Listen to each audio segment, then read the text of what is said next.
कधी विचार केलाय का की आपल्या जवळच राहणारा हस्त खेळतं दिसणारा माणूस आतून किती काळंकुपीत लपून बसला असेल? मुंबईच्या गजबजलेल्या शहरात एक अशाच क्राईमने सर्वांना हादरवलं. ही आहे एका विश्वासघाताची, लालसेची आणि तुटलेल्या नात्यांची खरी कहाणी, जी ऐकल्यावर तुमच्याही अंगावर शहारे येतील.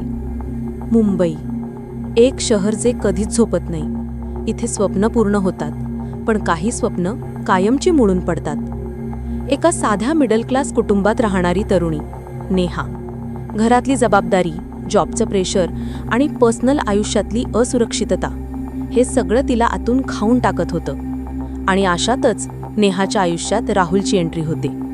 राहुल एक दिसायला साधा पण बोलण्यात गोडवा असलेला मुलगा. पहिल्या भेटीतच नेहाला वाटलं, कदाचित हाच माझा आयुष्यभराचा साथीदार असेल.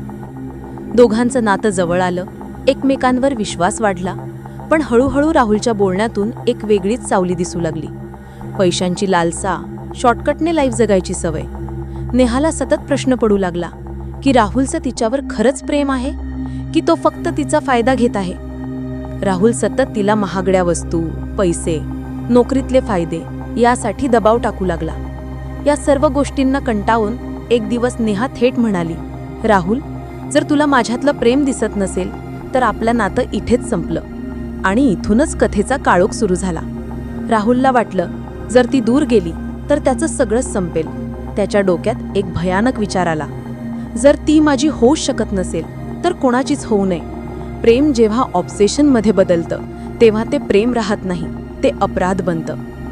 त्या रात्री नेहा घरी एकटी होती. राहुल अचानक आला. सुरुवातीला गोड बोलणं झालं, नंतर हळूहळू वाद होऊ लागले. वादातून राग आणि रागातून असा क्षण आला जिथे राहुलचं स्वतःवरचं नियंत्रणच संपलं. एका छोट्याशा क्षणात त्याने जे केलं त्यानंतर नेहाचा श्वास कायमचा थांबला. कल्पना करा, एका निरागस मुलीचं जीवन एका क्षणाच्या रागामुळे, एका चुकीच्या निर्णयामुळे संपलं. नेहाच्या आईवडिलांचा विश्वास बसत नव्हता.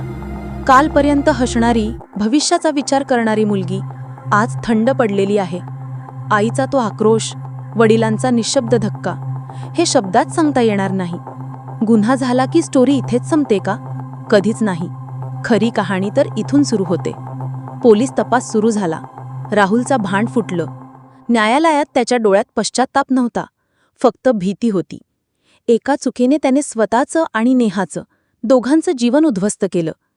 लोकांना वाटतं गुन्हा म्हणजे फक्त मर्डर, पण खरं क्राईम म्हणजे तो क्षण जिथे आपण आपल्या रागावर, स्वार्थावर कंट्रोल ठेवू शकलो नाही. ही फक्त एका मुलीची कथा नाही. ही वॉर्निंग आहे आपल्या सगळ्यांसाठी. आपल्या नात्यांमध्ये, आपल्या इमोशन्समध्ये जर आपण संवाद हरवला तर मिसअंडरस्टँडिंग्स कधीही भयानक वादळ बनू शकतात. लक्षात ठेवा, प्रेम म्हणजे ओनरशिप नाही, प्रेम म्हणजे अंडरस्टँडिंग. आणि जर ते नसतं तर आपण आयुष्य गमावून बसतो. नेहाची कहाणी आपल्याला सांगते की माणूस कितीही स्मार्ट असला, त्याने स्वतःच्या रागावर, पॉझिटिव्हनेसवर, लालसेवर नियंत्रण ठेवलं नाही तर आयुष्य एका क्षणात संपून जातं.